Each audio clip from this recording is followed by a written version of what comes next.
How you doing? I'm back again. It's Bird with Mississippi Vibes. Today I have a very special guest, the former police chief of STARKVILLE, Mississippi, Frank Nichols. And today we're going to have a great discussion about different things, and anything that you hear that comes out of my mouth is my words, my thoughts, has nothing to do with the thoughts or wording of Mr. Nichols. So I'm going to bring him right on, and we're going to get down and do what we do.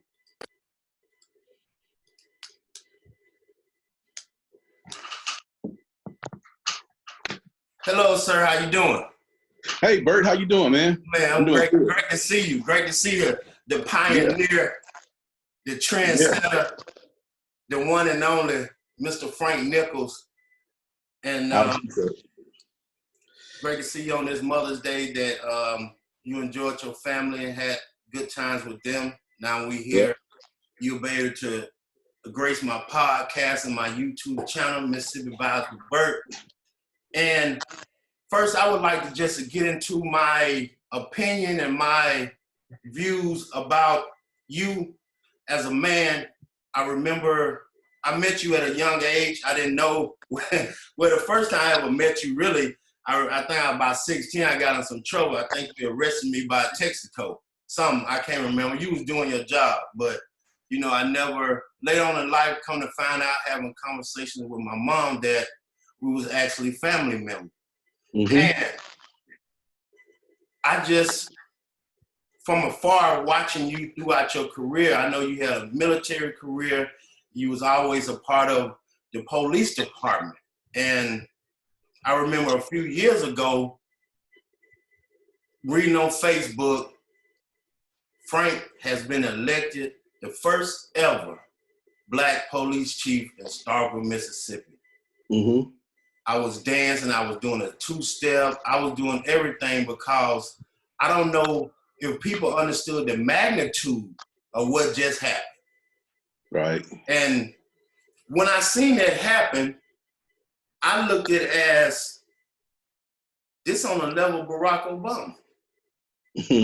I'm from the history of our town in Starkville, you know, it's not everything is not a beautiful history. And to be able to have somebody that you know of from your community, the first ever African-American police officer, somebody that you can touch, somebody that you can actually call, you can see them in the streets. And I felt that we didn't protect you enough.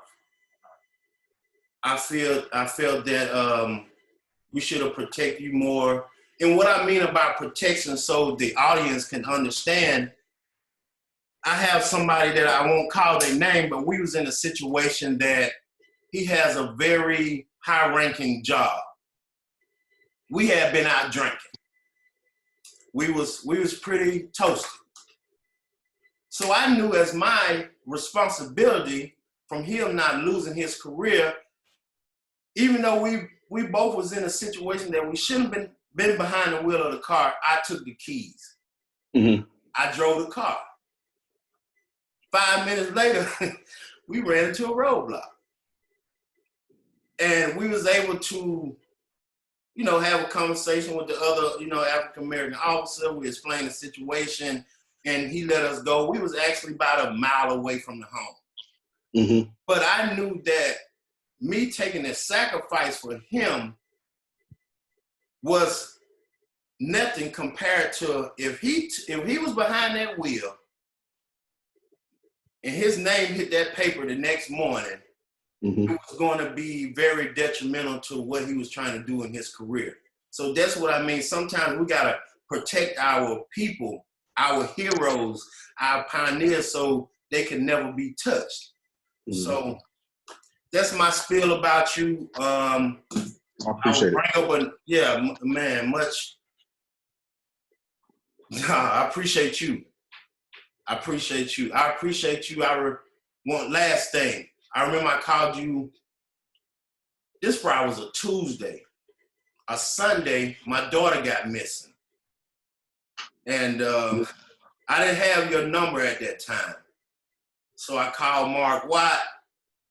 I said, I need Frank's number. I need you to call somebody. Okay. they called me back, say, he said Frank don't like his known to be given out. I said, I understand that without his permission. I said, I understand that. But, you know, just tell him my daughter missing. I need some help. I got your number. I called you that Monday. That Monday afternoon, I had a police officer at my house to help us with the situation. So I know what type of great man, great Christian man you are. And I really thank you for everything that you have done for me, the community, and, you know, my hat's off to you. Mm-hmm. But we're going to jump right on into these questions I have for you. Okay. Well, just before the question, one off the rip, can you take me from when you graduated, you hit the military, up until you was elected to be the first African-American police chief in Starkville, Mississippi? I appreciate all the kind words that you said, Bert. And, you know, unfortunately, I couldn't help everybody, even though I tried. Yeah, I don't take it lightly that I was the first African-American police chief here in Starkville. Each day I woke up, I knew that I had an important job, and I knew I had people dependent on me. So I made sure that I stayed prayed up, and I didn't take my job lightly. But I graduated high school from Starkville High School in 1987 at the age of 17. And within a couple months, at the age of 17, I was in the military, in the Navy. And I actually turned 18 years old in boot camp. And, you know, my job in the military was an aircraft director. I loved it, working on the flight deck.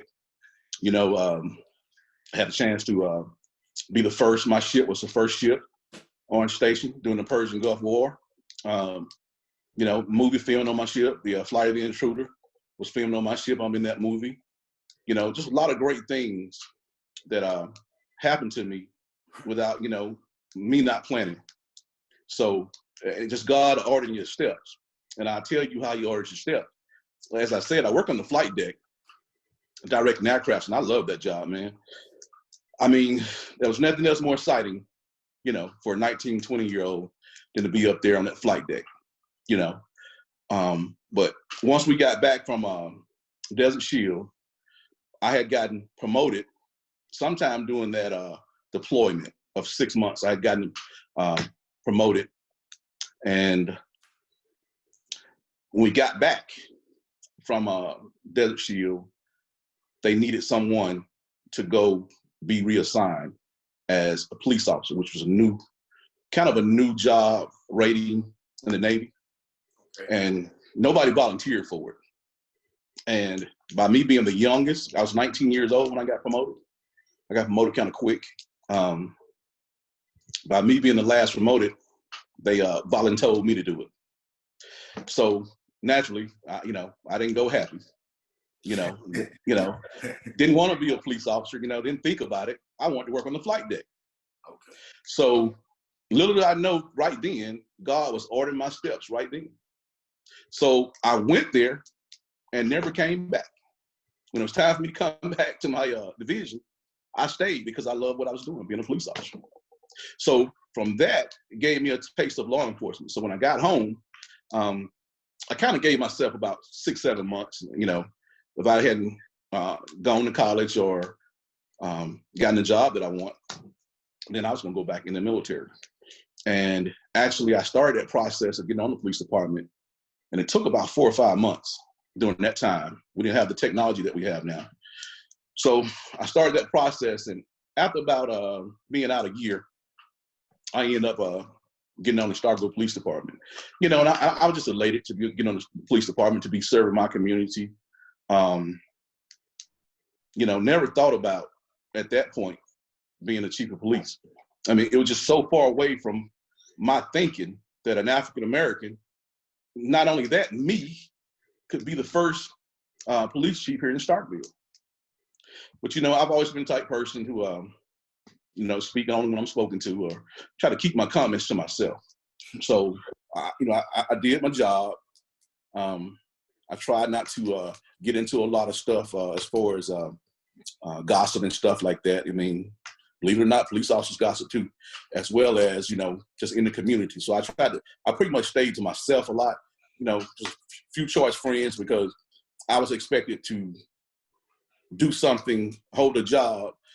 So how would I look out there doing the same thing a lot of people doing that I'm arresting them for if I'm doing it? So I just kind of, you know, stayed to myself and, you know, stayed at home. And if I did go out somewhere, usually I go out of town. But as I progressed in my career, well, I started going to college, okay? I started going to college, taking classes, and got my associate's degree, then went on ahead and got my bachelor's degree. Well, when I got my associate's degree, and I got promoted to sergeant at the police department. So, you know, at the time, everybody from sergeant all the way to captain was taking the same test, and we had the same interview board. Well, I went in there and made highs on the test over anybody in the department, and I also interviewed higher than anybody in the department because I prepared myself and I knew I was ready for it at that time. So it was around that time after I made sergeant, a little while later, I started having people tell me that, you know, hey man, I can see you being the chief of police, the way you carry yourself, this, that, and the other. And even then, I still didn't believe in it. So another instance of how God has ordered my steps during this time, man, I had a real big fear of public speaking, man. I mean, I talked fast when I was a kid, stuttered a little bit, you know, and that kind of continued on to, you know, in my adult life, talk real fast, and I still do now. So, you know, I'd rather not be talking in public. So here it comes, an opening for a dare officer in the department. Nobody signed up for it. And then we had one person to sign up for it, and another young lady signed up for it. And we had 3 slots. Well, I said, well, I should sign up for this. And at the time, Chief Sis, he said, yeah. He said, I'm only going to put one person in. He said, so you'll just have the certification. That's another notch on your belt.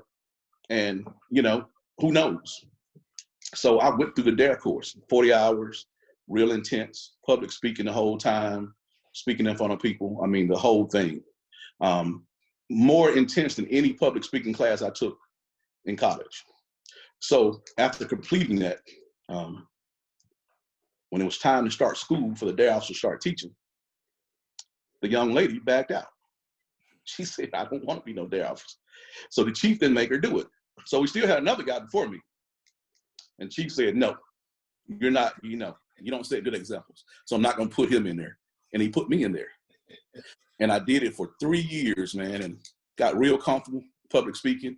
And even then, the Lord knew what he had for me later, which prepared me for what, you know, for my role as a chief and doing a whole lot of public speaking. So, you know, just depending on the Lord, man, and he just ordered my steps, and I just had small faith, like they say, the size of a mustard seed, man. And I kept that faith, and the Lord, you know, directed my path, man. And, you know, February 4th, 2014, I was appointed first African-American police chief in STARKVILLE, which is historic, especially being that at that time we had our board of aldermen consisted of 7 members, and that was 4 who were white and 3 that was black. So, you know, normally in a situation like that, the votes wouldn't have went my way, but the votes did go my way, and it was 6-1, and I got appointed, man. And, you know, like I said, I never took that for granted.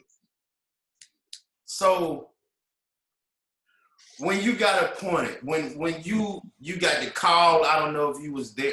I don't know if you was there or how it was. When you got the call, after, you know, a couple tears dropped or whatever,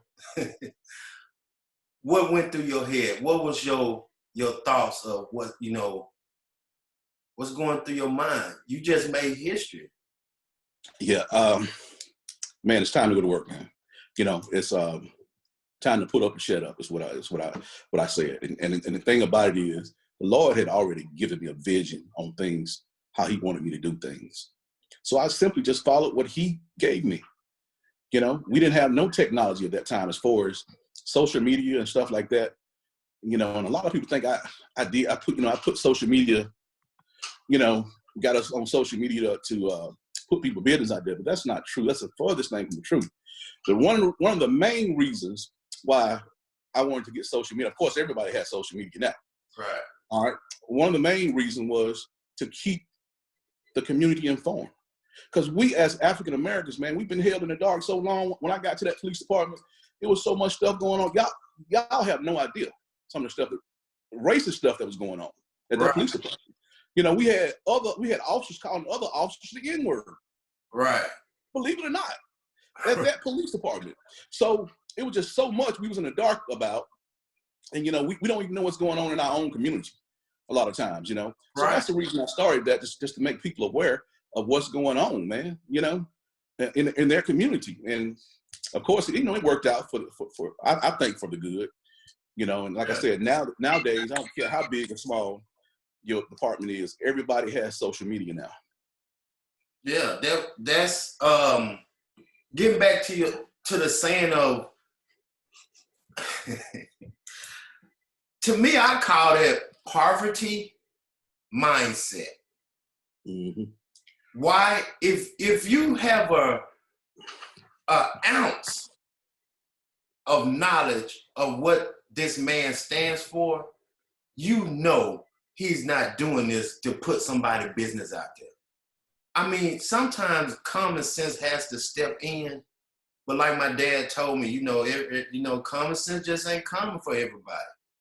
And they have to find a way to, let me chop at this oak tree. Mm-hmm. But like you said, if we don't understand and we don't know what's going on, this is the only way how we get informed about our community and things that's going on, you know. But I'm hopping to this. So go ahead. I apologize. No, I'm sorry to interrupt you, but you know, the thing about it is, at one point or another, we lost some leadership in the community. And I'm gonna tell you, a lot of it was when your dad passed, because I remember hearing Chief Sis, as well as Vice Mayor Roy Perkins, talk about when major decisions was going on with African Americans, they went to Burt Robinson. That's where they went. That's where Larry Sis went, to Burt Robinson, to calm this thing down, you know, and do stuff like that. And we lost that. And we really never had anybody else to step up in that, man. So after that, we were just, you know, anything could happen, man, you know. People getting arrested, you know, bogus charges, you name it, you know. So that was my whole thing, is to keep us informed. And I used to have people, you know, people that's close to me, man. I mean, relatives, friends, you know, somebody will put something out on Facebook or something, or say something about me, and they'll call me and tell me. And they'll be like, man, you want me to get them? You know, as far as say something back to them. I said, no, don't say nothing. I said, do not say nothing. I said, that's just like everything else, bro. Let it ride. And I had one guy tell me, he said, man, this is unprecedented for them to be tagging you on Facebook. Something could happen in the county. They're going to tag me. You know, why ain't y'all doing this? Or why? And it's happening in the county. You know, I have no jurisdiction over that. We've had stuff that happened in Chicago or California that happens, law enforcement wise. And somebody's going to put my name on Facebook about it. You know, I bet Frank Nichols ain't doing this or this, that, and the other. But, you know, the Lord prepared me for all that. You know, that's why I never even got on Facebook and try to talk back and forth with nobody about it. Because one thing the Lord showed me was this right here. He said, you're not going to please everybody. He said, you have the majority of people who stand behind you. He said, that's what you need to be worried about and caring about. Don't worry about the ones that don't, because you can't do nothing about it. And that's how I carried out my career. I mean, it's a great conversation. I appreciate it again. Once again, we got the pioneer, the trendsetter, the first African-American black police chief in Starkville, Mississippi, Frank Nichols here. And we're having a very raw and uncut conversation. And I appreciate him. I thank him. This is a great Mother's Day special that we have going on. I have, piggyback on what you said. I used to see those tags. I used to see the comments. And I used to say to myself, because, you know, my sister Angie Rice, I think I don't know if you and Kate, I think she's 2 years ahead of you. If you graduated in 87, her, KK, my sister, you know, Pam. Yeah. I used to say to people, this man will work his butt off for 30 years. and your dumb child, I apologize. Your child made a dumb decision, Mm-hmm. and he don't supposed to do his job. He done busted his butt. You know, I think he was in Desert Storm, and if I correct, see the pictures, and he, you know, just being an officer, you know, you'll beat us sometimes, and you was in the reserve, you had to leave. This man has sacrificed his life to an extent that you have no clue of, because your son, your child, daughter made a dumb decision because you know of the police chief. He's supposed to just let that one ride. Come on, man. You have to think. And going back, even my situation with my dad, you know, you was there. You heard, like you say, people talk. They have arrested me plenty of times. Through an age of 16 to 18, 19, whatever it was. Oh, man. But one thing my dad said, you don't resist. Do not fight them. You call me, and we're going to handle that on that side. Mm-hmm. I have been last few weeks talking to people, Frank, and I really don't, you mentioned it, I really don't say it to a lot of people who don't know. My dad said a lot of people going to prison. Mm-hmm. And sis, I remember Chief Sis, and I just sit back and, you know, watch and listen to some of the things people say. Mm-hmm. I sit back, and when my dad was dying, I was like, well, all these Negroes that he was done say. Exactly. Yeah. I mean, not that I'm looking for you to nothing for me. I'm just like, can we get a little respect? Mm-hmm. But I learned a lot through that process, man. And like you said, the leadership is gone. Is no. I think we spend more time trying to tarnish Mm-hmm. each other's name or anything than we do of uplifting our community and supporting, and once again protecting our man. You supposed to have Secret Service around you. No, bro. I'm talking about. You know, one thing I pride myself on is there's nowhere in this community I can't go right now and don't nobody mess with me. Because right. One thing about it, I tried to treat everybody fair. I'm not a perfect man. I dropped the ball on some things that I probably should have, you know, followed up on. But for the most part, man, you know, I had to go home and sleep at night. And I wanted to make sure that I took care of not just my Black people, but everybody. Right. You know, and that's the thing about it. What we don't realize is this right here. This is what we got to understand. I believe in everybody having a second, third, or fourth chance. Okay? Now, that was one of the things that I tried to do. But you got to realize this. I'm the first African American. So what that means that they're going to watch me extra hard. So if I'm sitting here allowing people to break the law and get away with it, not only are my guys, my people that work for me and respect me, gonna start complaining about it, but the people that I work for, right, you know, they're gonna call me to the floor on it. And that's what people don't understand. I have to answer to people too. You know, if you talk to any one of my employers, former employees, they'll tell you, I might be tough, but I'm fair. I treated everybody the same. You know, I'm not gonna show favoritism. You know, one thing that I didn't like was having cliques in organizations such as the military, police departments, organizations like that. You find cliques. When you have cliques, like in organizations like that, usually there's some crookedness going on. You know, because there shouldn't be a clique. Everybody should be on the same page. What I tell one officer, I'm gonna tell the same officer. So that's one thing that I broke up and started. We not having no clique. If I tell one person something, I'm gonna tell everybody something.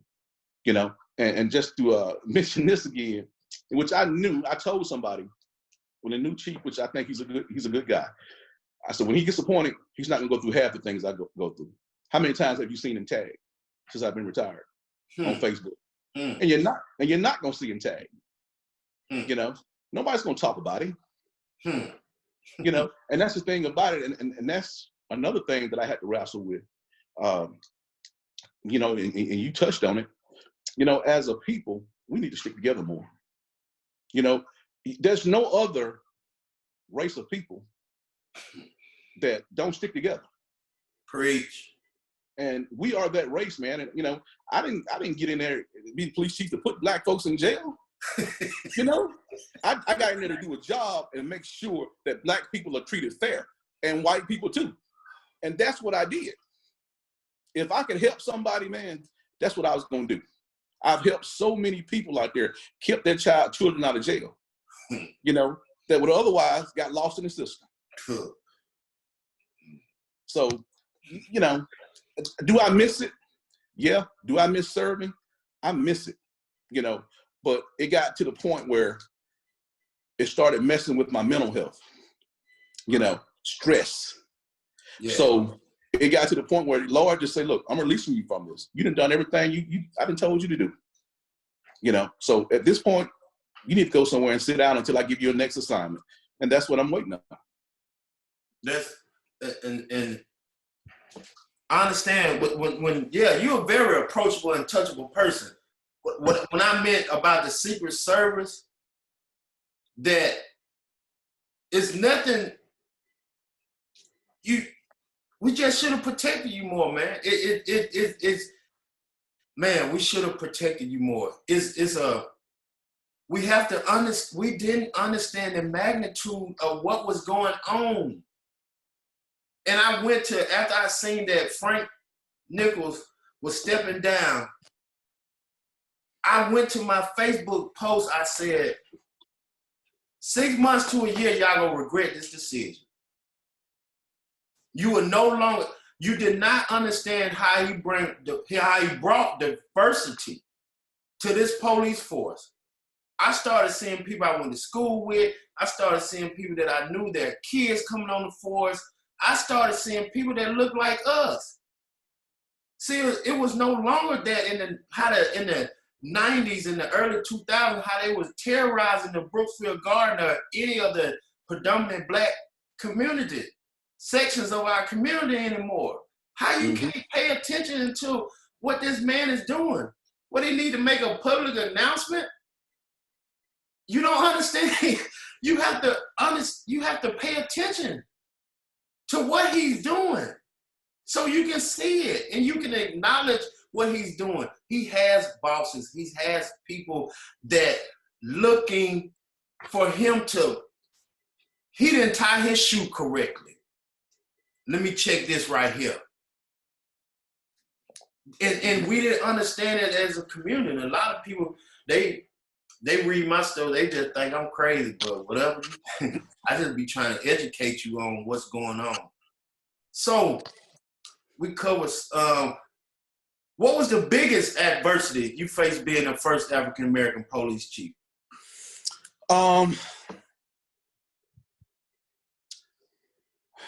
I'm not gonna say adversity, but one of the things that I realized, and I had somebody I respect a whole lot to tell me this, you know, I said, one thing you're gonna have to do in your job, no matter where you go, you're gonna go to a lot of meetings, which I did, you know, Washington, D.C., everywhere.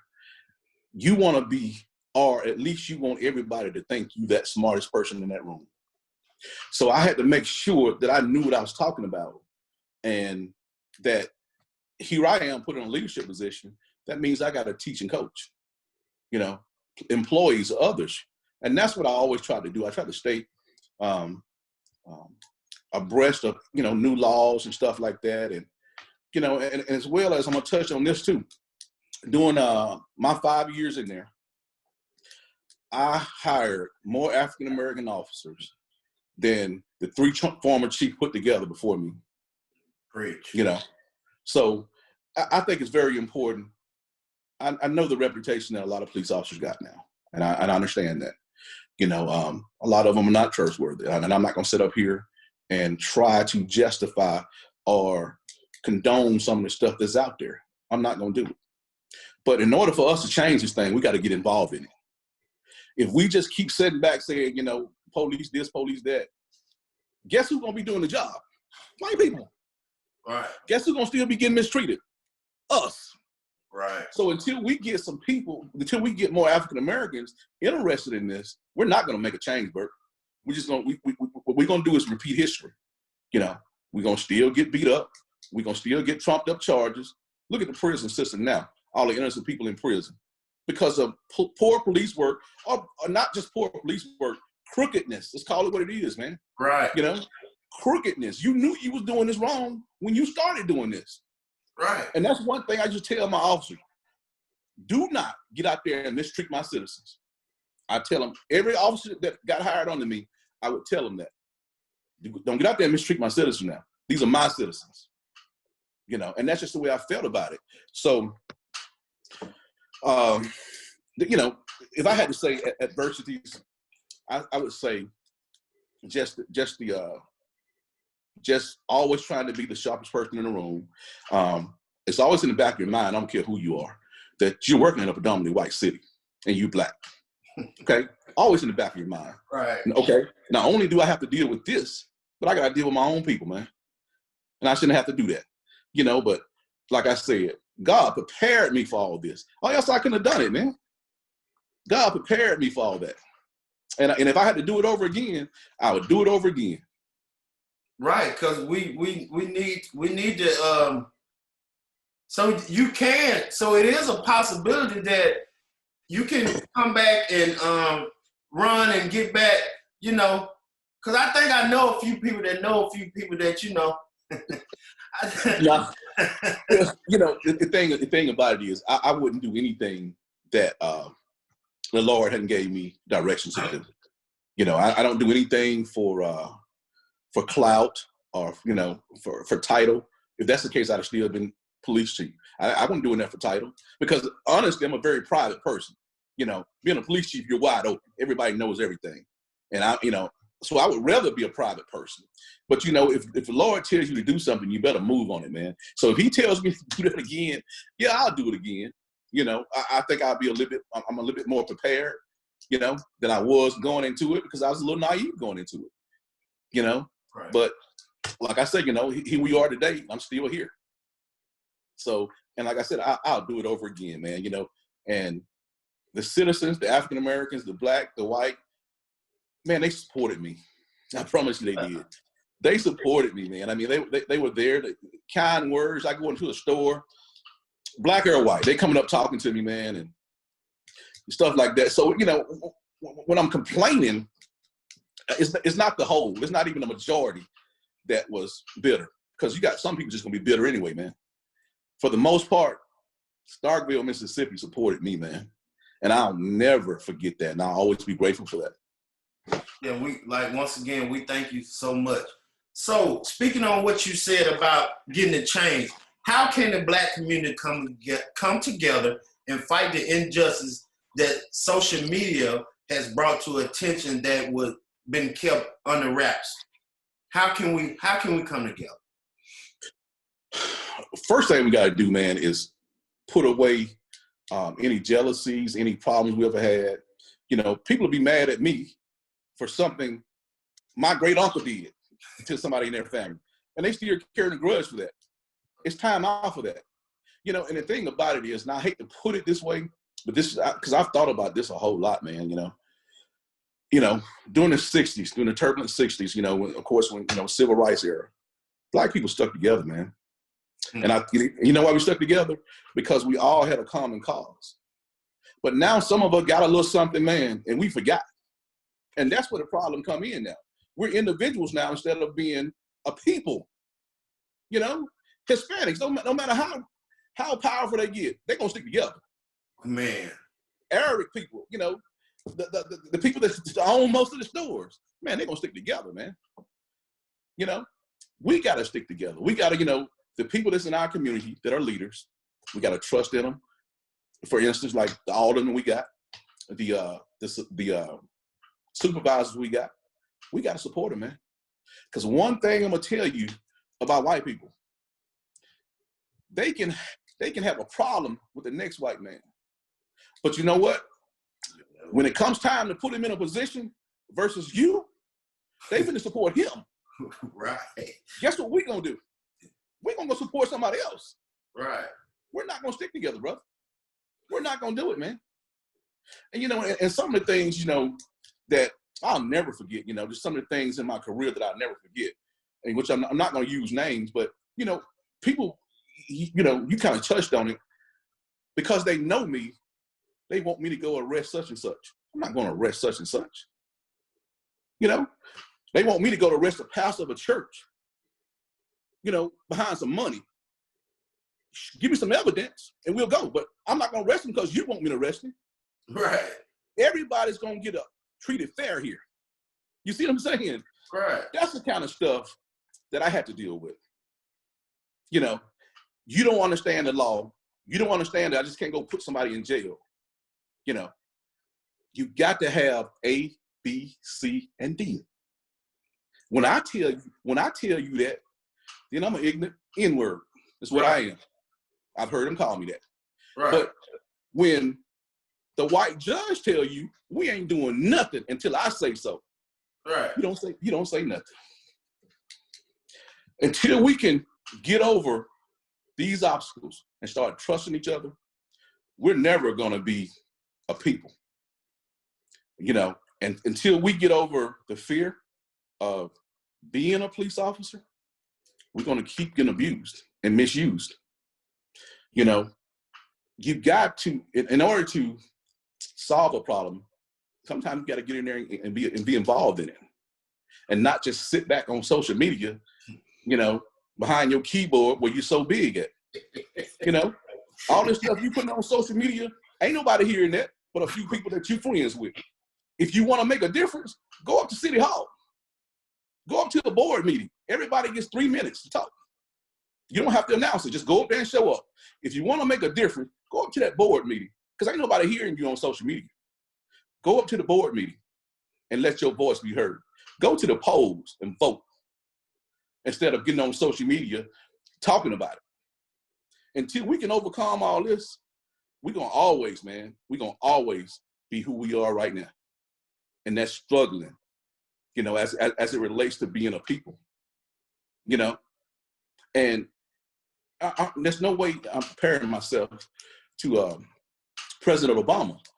But, you know, at a certain point, I started seeing us backing away from him as far as, you know, his leadership. When he ain't did nothing for us, what is he supposed to do for you that you can't do for yourself? Obama ain't did nothing for us. What is he supposed to do for you? Are you expecting a handout?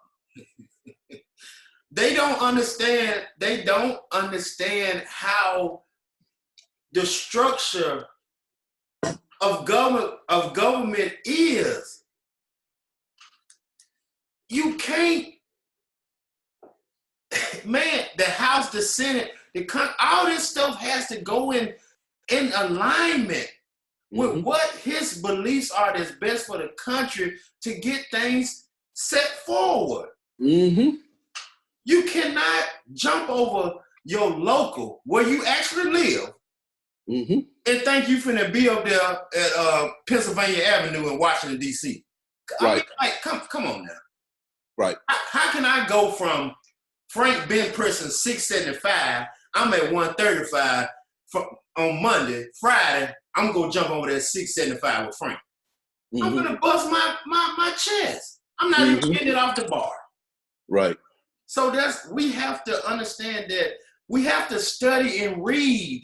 And like you said, and quit letting social media people just hype your mind up to believe something that's not even realistic. You know, the thing about us is, one thing I noticed, the first thing, whether it's truth or not, that comes out on social media, we'll comment on it, we start believing it, and we'll run with it. Instead of researching that, looking it up. I mean, because most of the stuff out there is fake news, is what it is. I hate to use that word. But that's what it is, man. You know, and we got to look into it. You know, and you're not going to know the truth unless you're at the meetings, unless you're at the city hall and stuff like that, you know. You go to the supervisor's meeting. That's when you really know, because you hear it out your own mouth.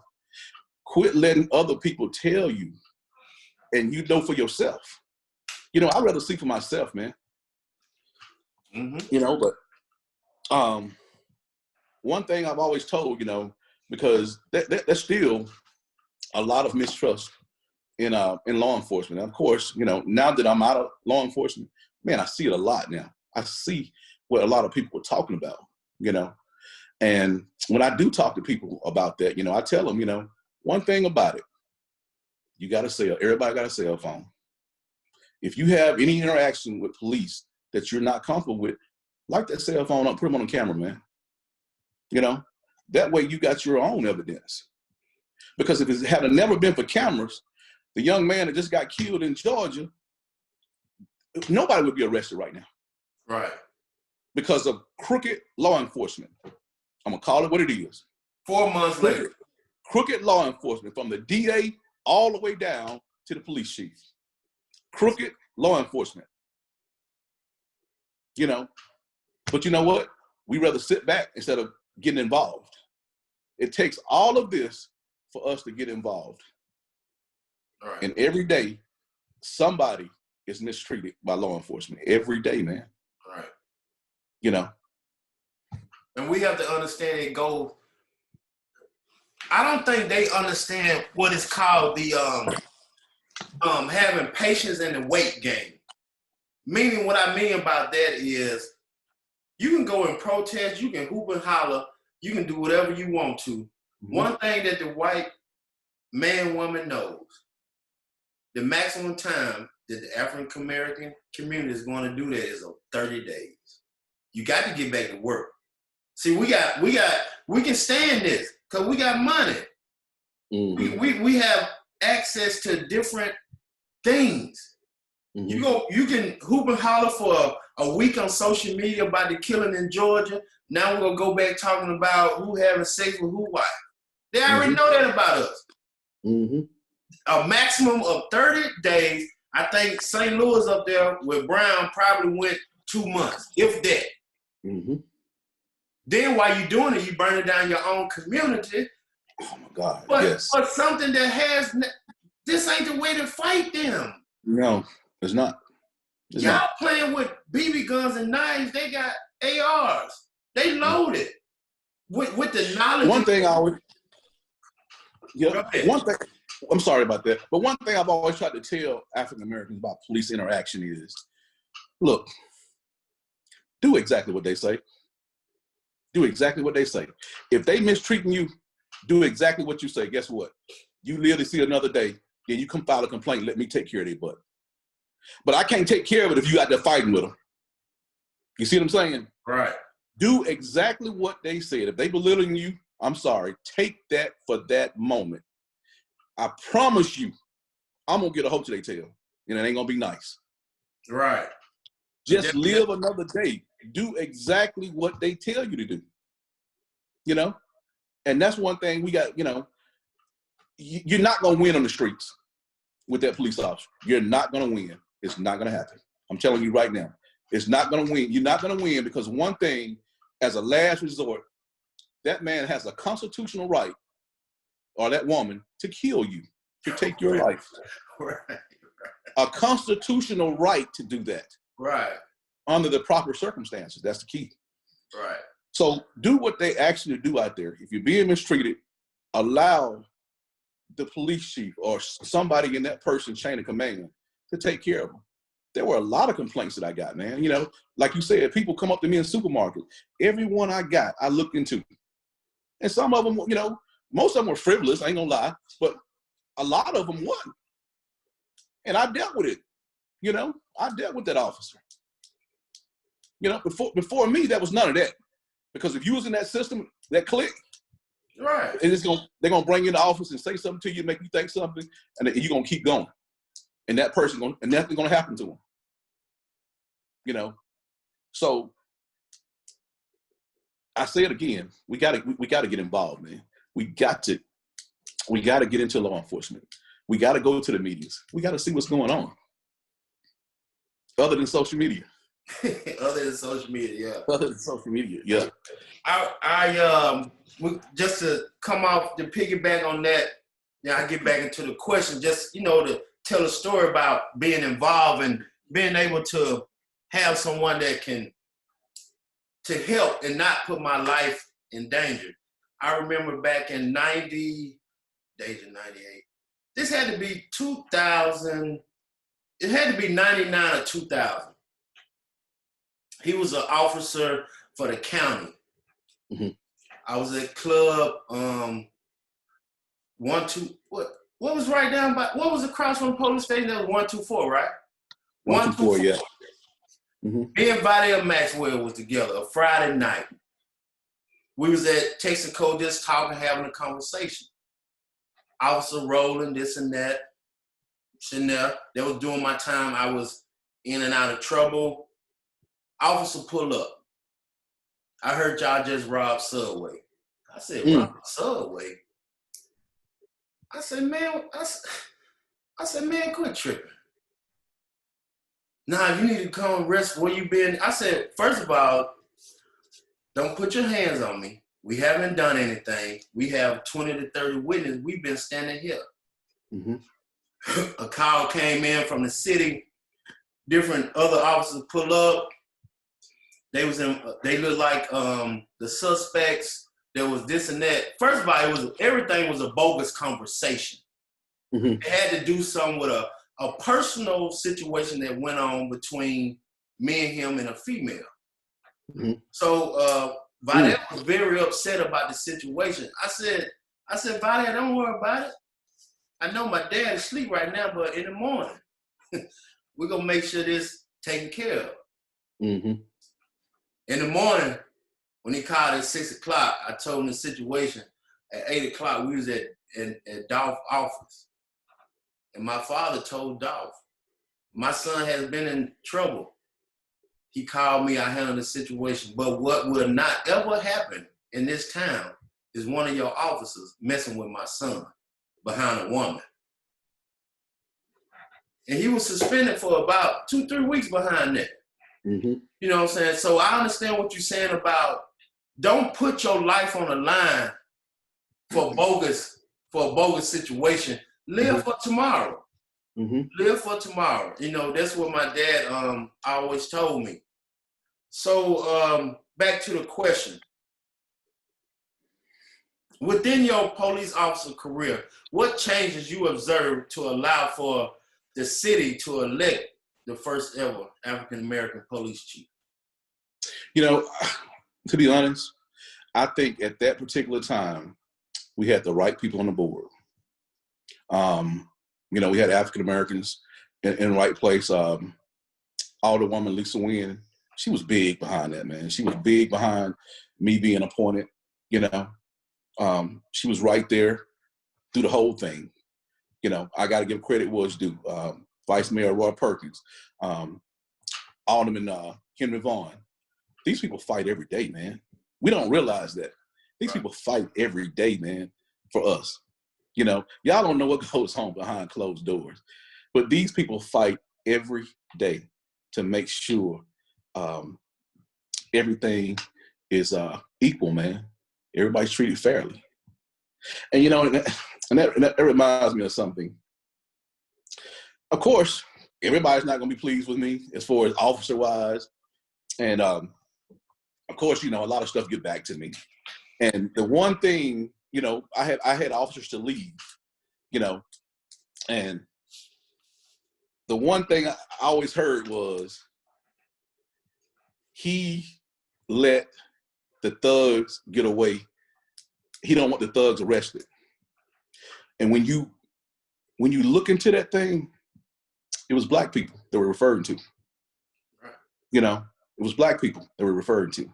Because a lot of times when somebody black is have interaction with the police, they start calling my name, which is fine, because the only thing this is a checks and balances. And I'm glad you know that I want things fair. A lot of officers didn't like that, man. They didn't like that, brother. Right. Because they felt like they couldn't do their job. But I'm not stopping you from doing your job. I'm stopping you from doing your job incorrectly. That's what I got a problem with. I don't care who it is. It could be my brother, my mother, anybody. If they break the law, always tell them, don't call me. Right. We'll deal with it on the back end. Right. But you finna go to jail now. Right. Right. You know, so just don't put yourself in that predicament. Right. So that was one of the things, and the thing about it is, you know, when I heard stuff like that, you know, he's just protecting the thugs. Basically, what they were saying, you protect the black people. Here it is. I got these officers, which is mostly, you know, white, saying these type things. And then I got the black community, some of them out here dogging me out when I'm protecting this. I'm making sure everything, y'all get a fair treatment. So, like I told you, I can't even lie to you. A lot of sleepless nights, Bert. But like I said, I'll do it over again, man. You know, I don't think we did understand the magnitude of African-American being in that predicament. And you know, the thing about it is, I don't think we'll probably ever see it again, man. I know we won't. I don't think we'll ever see it again. No. That's why I said we had to protect you. All the different he saying and different drama, the message stuff that was going on should never, ever, ever had touched you, even your ears. You shouldn't even bring negativity until Frank head. He got too much of thing that he's battling behind closed doors. Mm-hmm. I done sat in these different meetings as a kid at the funeral home on Long Street. Mm-hmm. Or I done heard conversations with my dad, you're not finna do my people this way. Mm-hmm. He'll get off the phone and tell me, I know they don't like me, but they're gonna respect me. They gotta respect you, exactly. I'm not finna have them sitting at my dinner table. I ain't going to their dinner table, but they respect me. When I need something done, hey, I can get it done. Mm-hmm. And that's the thing. They come to me to like you spoke on earlier, to resolve situations in the community. Mm-hmm. That's what it is. I remember when my dad's head was hunted from the KKK. Mm-hmm. I remember Dr. Connor. I remember these conversations that they have and how their head is on the chopping block. Mm-hmm. They don't. You know, I would have loved to have those people still in the community doing my tenure as police chief because, oh boy, you know, oh man, things would have been a lot better because they would have been the voice instead of. We got people with powerful voices out here. Unfortunately, they use it for the wrong thing. Right. You know, people like Dr. Connor, people like Mr. Burt Robinson, they use it for what, you know, they use it for what it needed to be used for. Right. And at that time, it needed to be used for equality for African Americans. And they sought to that, brother. You know, they weren't going to have that. You know, unfortunately, what happens today with us is we're not a unit. We're not together. Okay. We can get one or two people over here, African Americans, and they might have a plug with the sheriff or the police chief. They're satisfied. They ain't worried about the rest of us. And that's what the problem is, a lot of it, man. We don't have a common thing to fight about no more. Now that we have a little equal rights, we have cars, you know, we have nice houses now. So there's nothing, we think we've made it. We hadn't made it. We still got a struggle ahead of us. You know, we got a big struggle ahead of us. Man, we got a long struggle ahead of us to understand that what you did, we were supposed to be able to piggyback off of the first African-American police chief. Now, correct me if I'm wrong, to the first African-American sheriff, deputy, the sheriff. Mm-hmm. See, that's how the line was supposed to go. Mm-hmm. We already got your frat brother at the fire department. Charles, y'all bro. That's how it's supposed to go. You go to Monroe, Louisiana, there's a black mayor, a black police chief, a black fire chief, a black, everything. That's because we can see people that looks like us. Mm-hmm. Mr. Wimpy should have never sold his store to an Arab or whatever they are. Right. Yeah.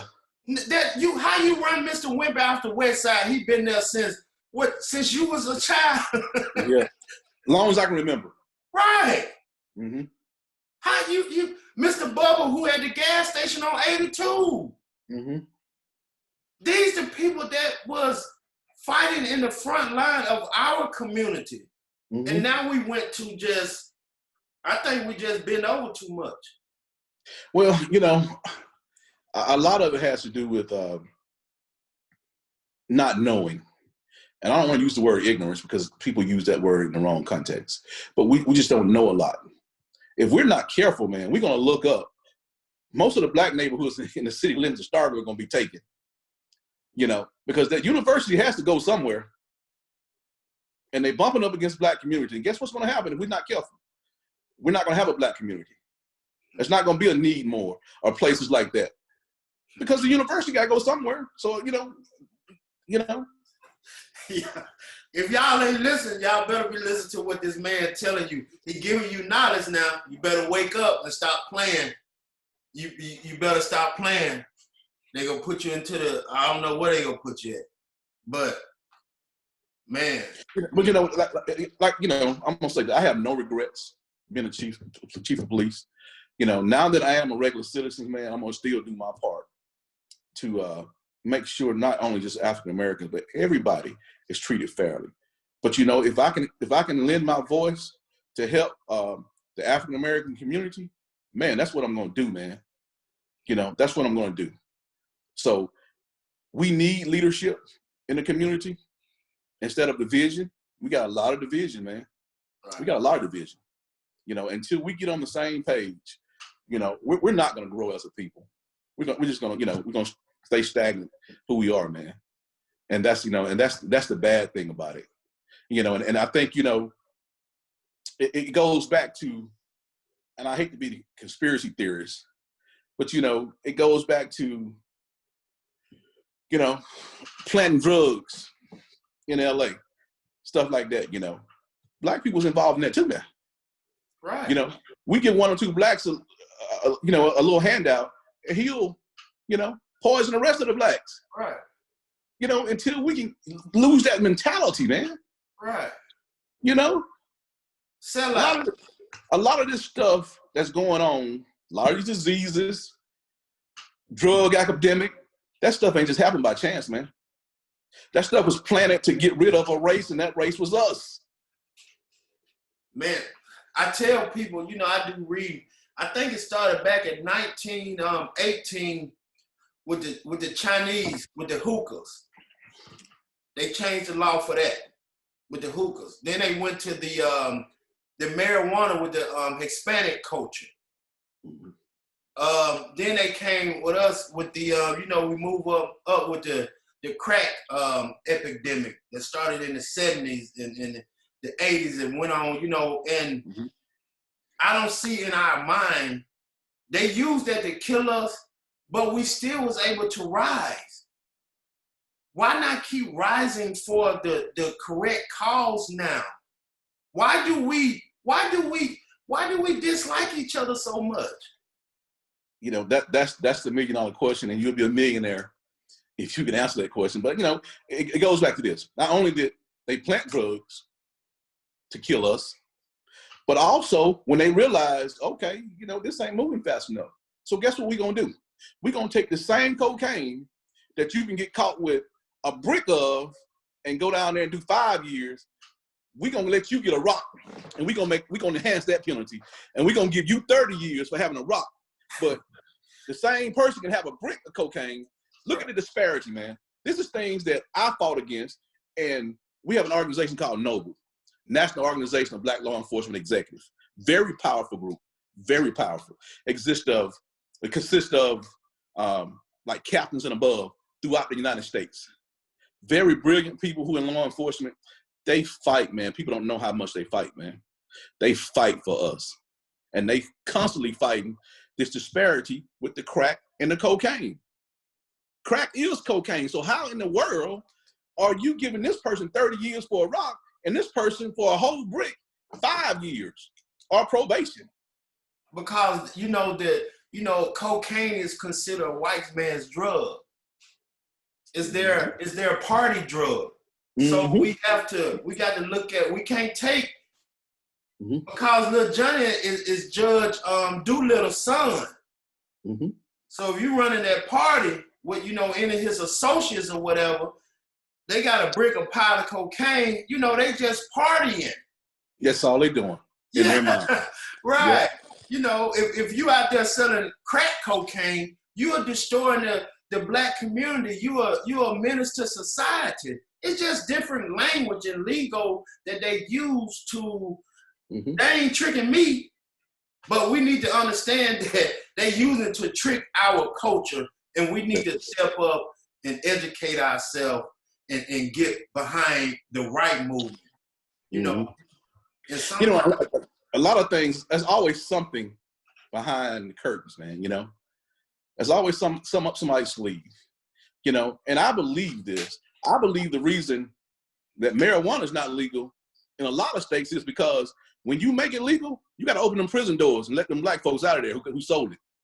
Because how you going to do that? How you going to legalize something and leave these people in jail? Right. Until they find out that answer, until they get comfortable with letting all us black people loose, right? It's not going to be legal in a lot of states. Right. But in a lot of states like Colorado and places like that, right. That don't faze them. They went over ahead and did that. Right. Because you got to look at it now. It's predominantly white in Colorado. Right. So that's one thing that I think a lot of the government officials, they got to try to figure out what they're going to do if they do legalize marijuana, because what you gonna do about these people in jail? Yeah.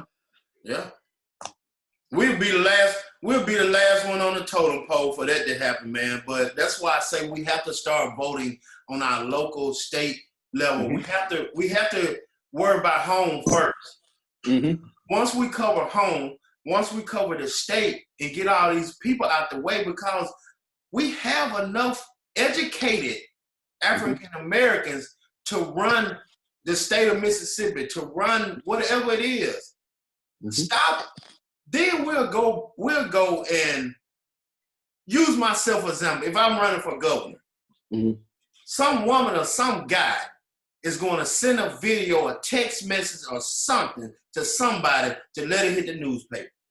And I'm working to help you. You mad at me, like you said, for something that my daddy did?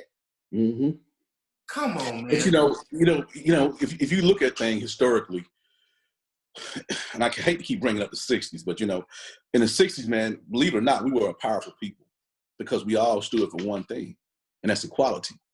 Okay. Now, back then, if I saw something in Burke, okay, like I'm gonna use your dad again, okay. During this time, your daddy was recognized as a leader, so people stood behind him. There was nobody bucking against him, trying to take his job. But nowadays, what you got, the minute God put me in that position of chief of police. The man didn't do it, God did it. The minute an African American get into a position like that, and we find out, only thing I gotta do is run against this man. Then next thing you know, we run against each other. Instead of getting behind the person that's there. What makes you think you're more qualified than the person that's already there? That goes back to, not sticking together, man. Man, you got people like Representative Tyrone Ellis, who served forever, man, did an awesome job as our state representative. He was recognized as a leader. You didn't see people bucking and running against that man because we recognized him as a leader. Our parents knew and recognized him as a leader. Not this day. Not this day. We're going to run against him. That's the mentality we got now. We're going to run against him. And what we don't realize is you sitting there running against each other, Somebody else will slip in there and get the position. And now neither one of us got nothing, nor our people. We got to get behind each other, man. Put our differences aside and get behind each other. I grew up with nothing. My parents worked hard, man. We didn't, we did without lights and stuff. I'm a normal person in Starkville. I never thought I was more than anybody else. I never tried to act like I was more than anybody else. I don't care if you lived in a mobile home or you lived in a $300,000 house. If you want to talk to me and you had a problem, we finna sit here and have a serious talk. Because I don't care about all that stuff. What I care about is making sure you're getting good service. And that's what a police officer job is. And I always told my officers, writing a ticket and enforcing law is a small part of your job. Don't make it the biggest part of it. We're not going to just get out here and be writing tickets and stuff like that. Now, if somebody breaking the law, you stop them. But don't be ashamed to give them a break. Somebody gave you a break. And I had to remind a lot of my officers of that, because in my 30-year career, I've interacted with some of them, stopped them, running stop signs, gave them a break. And now you want to put badge on and you want to write everybody a ticket you stop. No, sir. We're not going to do it like that. We're not going to do it like that. Man, once again, this is Mississippi Vibes with Bert. I got the pioneer of Starkville, Mississippi, Mr. Frank Nichols. He made history, had a 5-year great run in our community. And we're here just having some real raw and uncut conversation. So, Mr. Nichols, what is the current racial climate that you feel in our city? Has it gotten better or worse, or where do you think we're going with it? I think the racial climate right now is good, man. I really feel like it's good.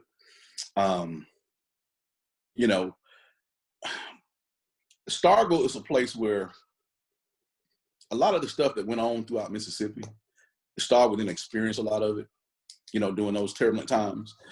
But at the same time, that don't mean it didn't exist. So with that being said, I feel like we're in a good position, but we can't get complacent, man. We got to still continue to fight. And I don't mean that in a literal sense. I mean that in a sense of knowledge. Knowledge is key, man. Going to the board meetings, understanding what's going on. If you understand and you know what's going on, that's power. That's power, man. Because you know what's going on. You know what's going on up there. When you don't know what's going on, that's the problem. Right. So I do feel like it's comfortable, the racial climate, but there's still a lot of work to be done. And and that ain't just depending on me or you, that's depending on all of us.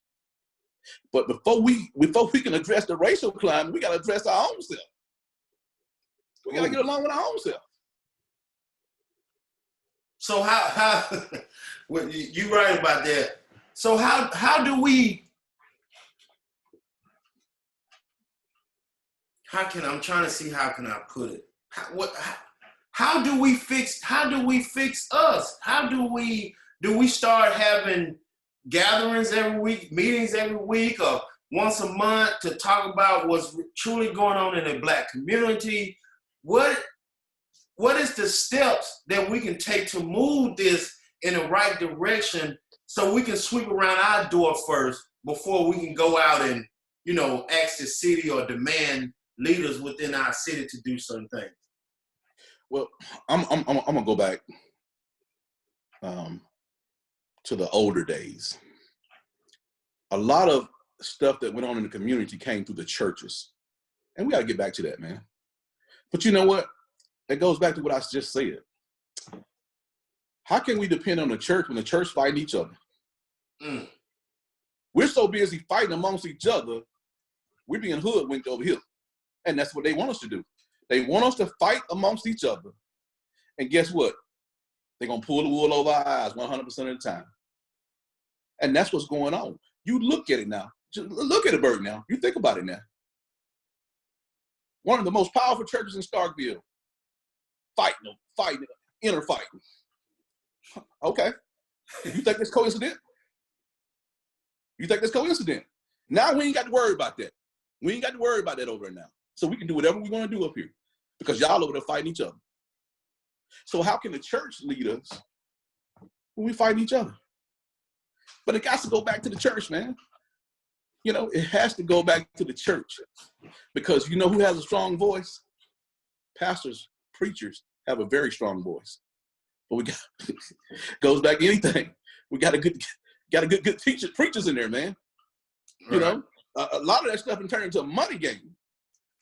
You know, It ain't about, you know, the Lord calling me no more. A lot of it, what you paying? What your church paying? Oh, I go preach over there. All right. You know, as I said when I first opened up today, the Lord gonna have to send me somewhere and give me my next assignment. I'm not going to just do it because a person wants me to do it. I've had several people reach out to me about running for different public offices, and my answer is always the same: no. Until the Lord tell me what to do, I'm not going to do it. Because if the Lord's not blessing that thing, then it's not going to work. You know? So to answer your question, we got to get our powerful voices, which are preachers, not only preachers, as people in the community, like your father. We got to recognize these people and get behind these people, respect these people. And like you said earlier, take care of these people, protect these people instead of tearing them down. Do you think it'll be a mold planet? If you understand in that sense of a mold being planted to, you know how they used to go with like with Dr. King and Malcolm X and different people that, you know, even the CIA, the FBI, you know, that they had molds that was planted to time the meeting is over. So you understand where I'm going? Hey, the Black Panthers got infiltrated because they started lying to them. They'll write a letter saying, "This your buddy. He wrote this letter about you," and he'll get mad, not say nothing about it. Then they're doing the same thing with the other leader. So yeah, I know exactly what you're talking about, molds. Yeah, without a doubt, that's happening. Because what's going on is, instead of us solving the problem, we'd rather let the problem linger on. Because at the end of the day, man, trust me now, I felt like people done me wrong. And I promise you, I want to get out and throw some dukes, man. You know, that's just me. That's just the person. But guess what? The Lord says, I'll fight your battle. You're going to turn your head and forget about that. Okay? You got that slap on the left cheek, just turn that cheek, brother. Because guess what? I'm going to take care of that. Right. And that's what we got to trust in the Lord, man. We holding grudges. We won't let it go. You know, we got to let this stuff go so we can grow as a people and keep moving. You think about this, man.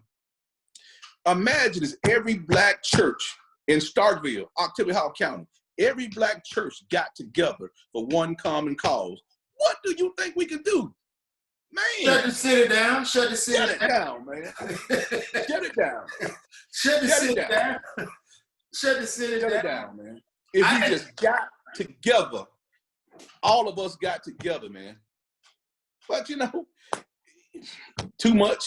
Well, you know, I ain't never liked him. Oh, I ain't never liked her. Stuff like that, man. Silliness and pettiness that we got to get past. Yeah. We got to get past. I remember back in 2013, that was before you, I would say that was 8 months before you went into office. You know, I had the football camp. You came out there, and I would say 2 to 3 months prior to that, I called every Black church and talked to their pastor. Explained to them what I was doing, explained to them I was going to take an 8-hour drive from Texas. I was going to come down, sit down in front of them, do a presentation, lay it out, what I was trying to do, and let them know it had nothing to do about money. I just want to be able to use football as the headline. But from 1 o'clock to 5 o'clock, Frank, I was blessed with Miss Tammy Tubbs. I was blessed with Milton Smith, Parker, the guy from the bank, Sleepy. You came through, Jason Miner, different people that talk to these kids to give them the life skills so we can move forward. Frank, every pastor I went and talked to in several meetings with, the time the meeting was supposed to come, they weren't at their office. But what I failed at, I let that discourage me from what God told me to do. To keep moving regardless of what they going to do. I sent you to do a job, son. And I failed from continuing to let that job happen. But I was telling I was hurt, man. From my own home church. But you know what, Bert? A lot of it has to do with this, man. And, you know, I'm just gonna be honest. You know, who called Bert? Oh, when he the person that got in trouble? Oh, I ain't gonna worry about that.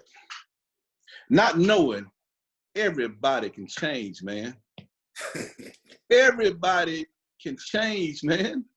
People don't realize that. You got figures in the Bible that was murderers. God used them. God used them for big purposes. And that's what people know.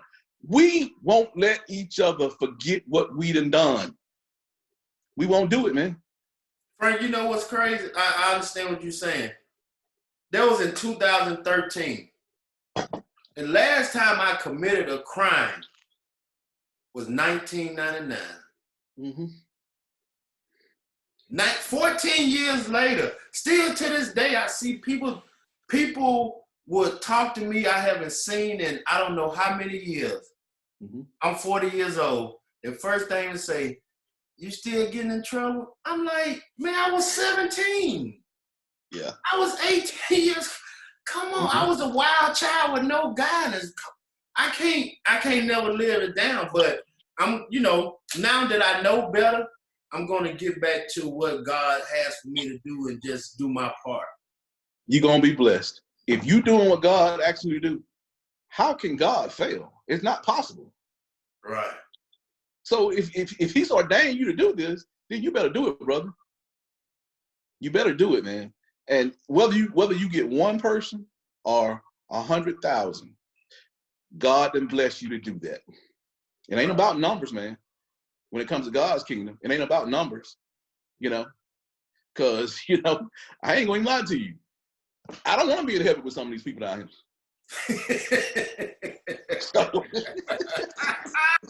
I got to tell the truth, Bert. Leave that hell down here.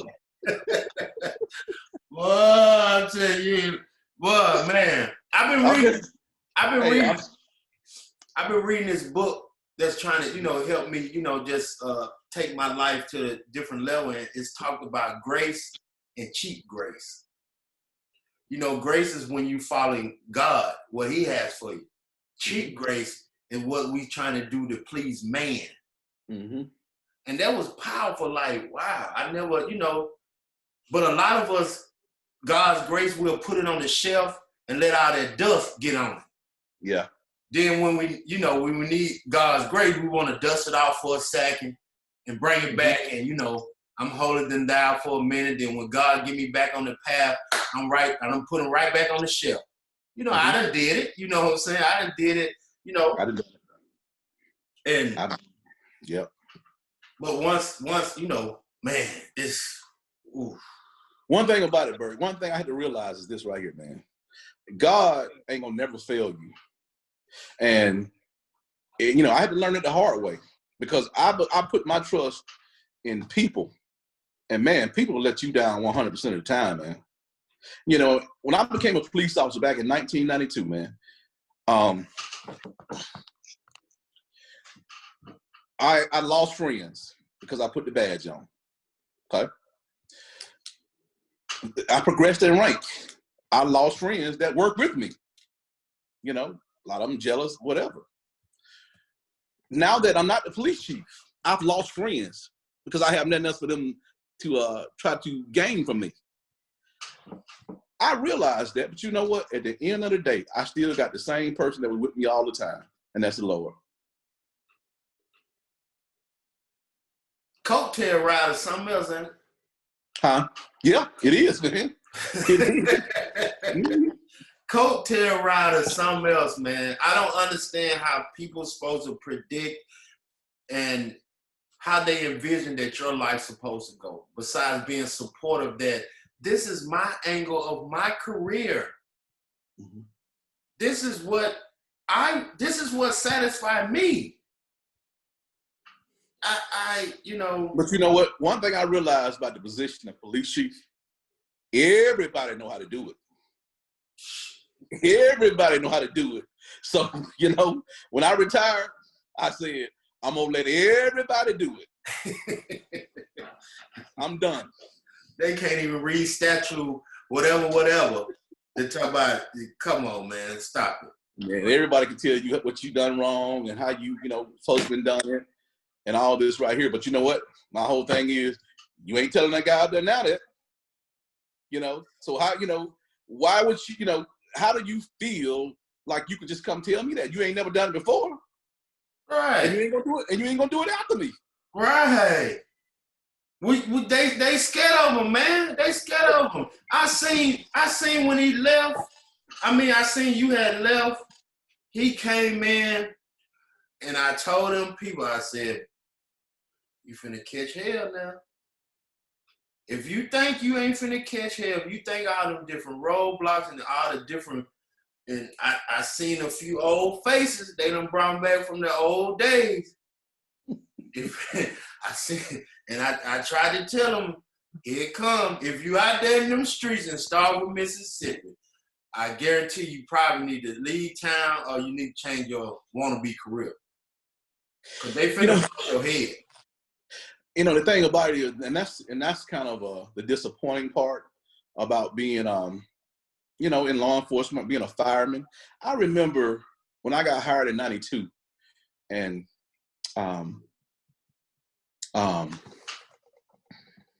Terry. Oh man, I can't think of Terry's last name. He's stayed in the curve on Long Street.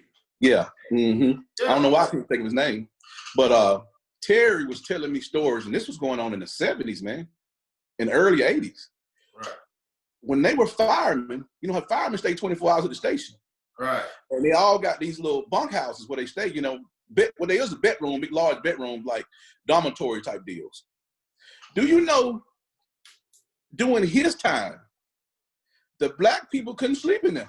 The black firefighters, they had to sleep out in the bay where they keep the trucks at. This was going on in the '70s and '80s, man.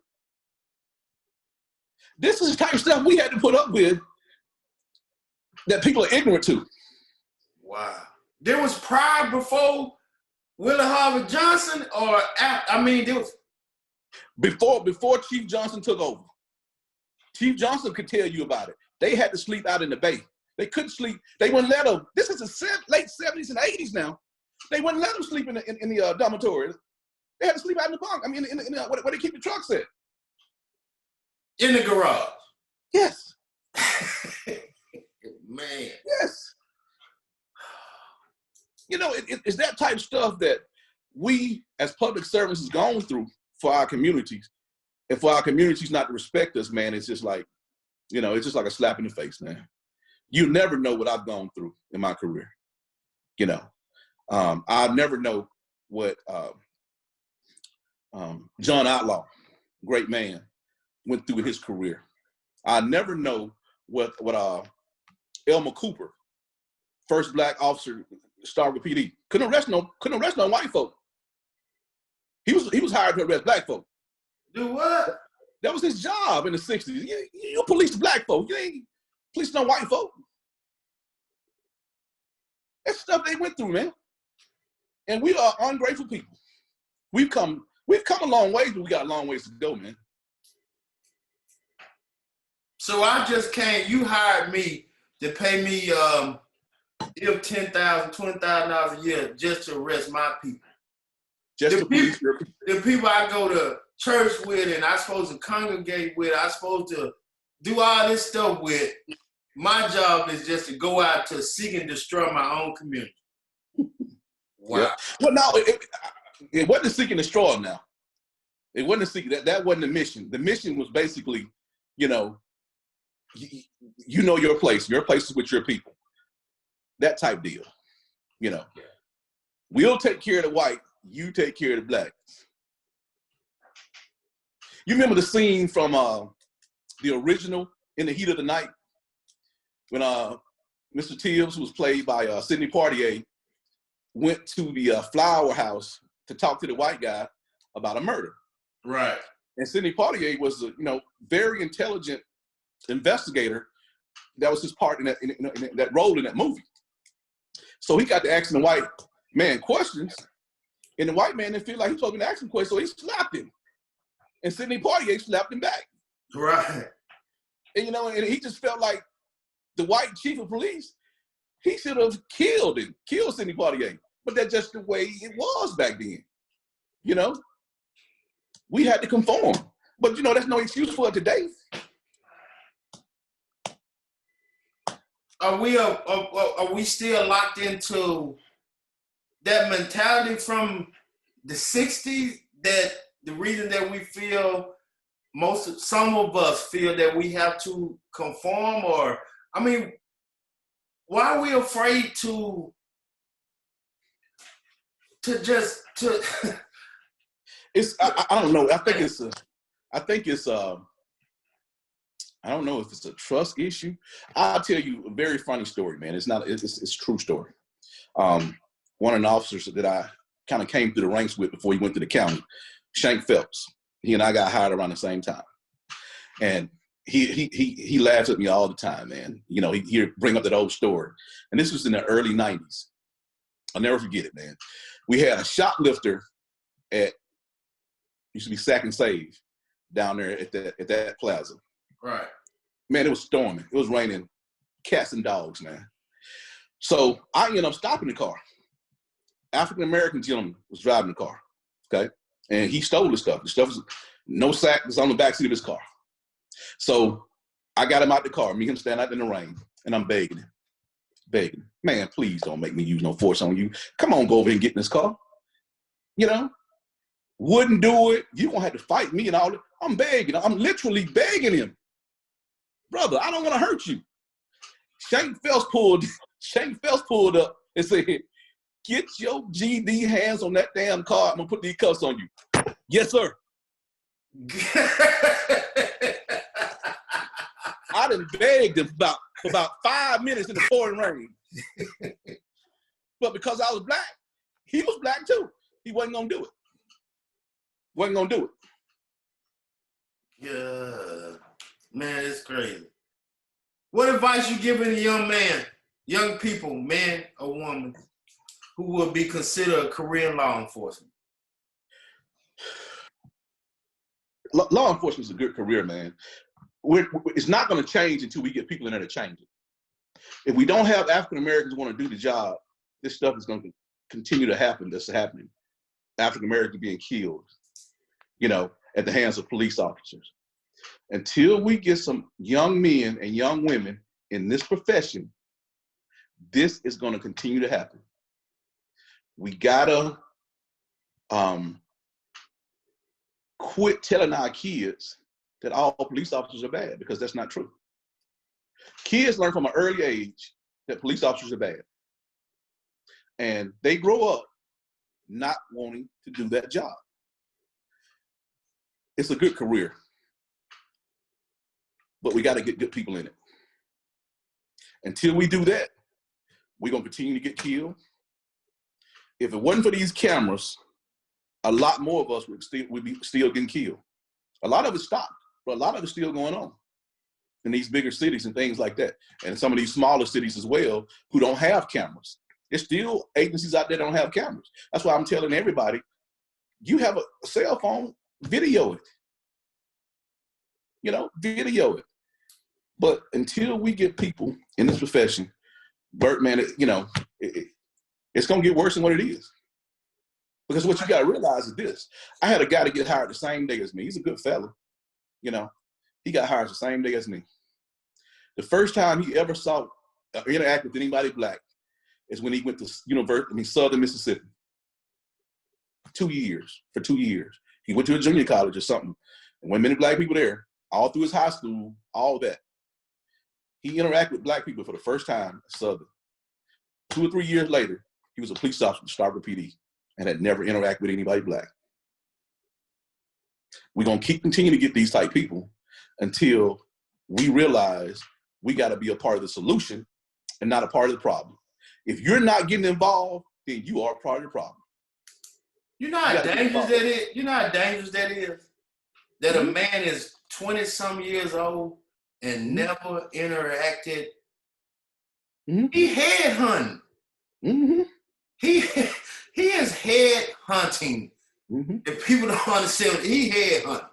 Right. Wow. I'm gonna tell you something. Everything is about programming your mind. When I got to be a police officer, we go target practice. And guess what the targets are? Black people. I cut that out. No, we're gonna do silhouettes. No more people, white or black. We shooting at. We're gonna shoot at silhouettes. Mindset. We shooting black people, so that's normal. Okay. He ain't doing what I say, shoot him. That's what we do at target practice. Just little things like that, man, that we don't notice going on. But it's about programming. We went through the police academy. That's what we shot. We shot black targets.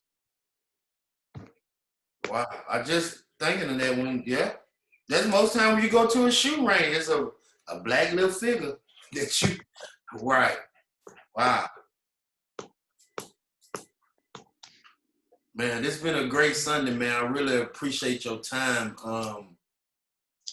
Bert, I tell you, man, I needed this conversation. I have a lot to tell, man, and I'm going to write a book, and I'm just going to tell about my experiences and some of the things, not all things are bad, I'm just going to tell about my experiences, man. And this is a part of what's going to be in that book. Stuff like what me and you talking about right now. Some of the same stuff that I experienced and nobody knows. The stuff that I've gone through or any other African-American officer has gone through. So we say we have you back in what, 5 years? Hey, if that's the assignment God gives me, man, I'll do it with bells on. Right, man. I mean, it's much. Man, it's been I've been anticipating this conversation. I knew I was gonna call you, and as usual, at any time I have a call to text you or inbox you, is always okay, bet. It's always okay.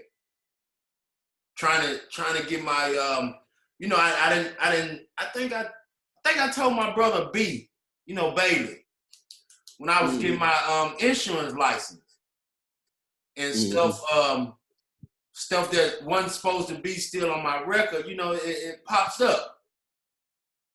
Call you, had a conversation. I think you said, give me 30 minutes, I have it to you.